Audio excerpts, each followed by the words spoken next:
So that's what they think of you. Joining us now with reaction, the Five's Jessica Tarlov, along with Fox News contributor Charlie Hurt. Jessica, as a very eloquent Democrat who rationally communicates your point of view, I assume you look at these moments and think they're not helpful for your party. Yeah.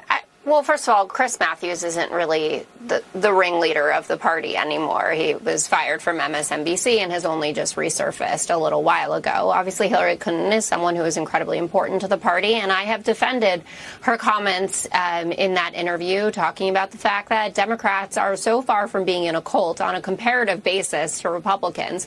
It's actually laughable. And I do really struggle to find it in my tiny liberal heart to feel terrible for Republicans when we get called things like communists, socialists, thugs, pedophiles. Donald Trump called Democrats every name in the book. It is part of the Republican playbook to demonize us and to make it seem like it is the end of the world if Democrats are in power. So, yes, will Chris Matthews' statement be cut up and put into ads? Sure. Are we going to have a problem with white working class voters, especially if Donald Trump is the nominee on the Republican side? Yes, 100%. But that doesn't mean that there isn't merit in what they're talking about in terms of how the Republican base feels about Donald Trump, and also that they think that we're a party of just coastal elites sitting around drinking our lattes, laughing at them in our electric vehicles, which is not how it actually is, but that is the reputation. Charlie, I don't recall, I worked for Donald Trump. I don't recall him giving an equivalent to the blood red MAGA speech where he said, as Biden said, MAGA, you're a clear and present danger. MAGA, you are a threat to the foundation of our country.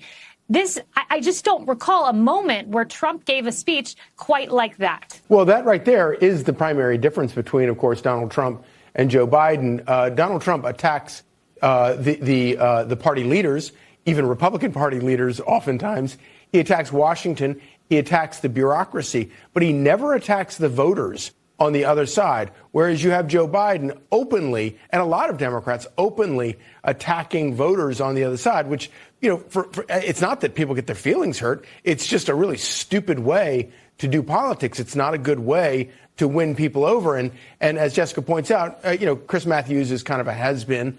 He's always sort of billed himself as sort of the least insane person in the cult.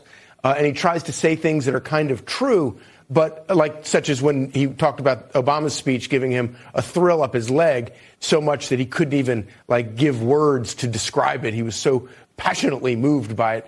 But that's who Chris Matthews is. But what he said here, this to me kind of goes over into something that is very dangerous. And when he starts comparing Trump supporters to terrorists, Trump supporters to our combatants in Afghanistan and Iraq, and then we do a poll and find out that young people think highly of Osama bin Laden. Well, gee, you think maybe there's a line that connects the two?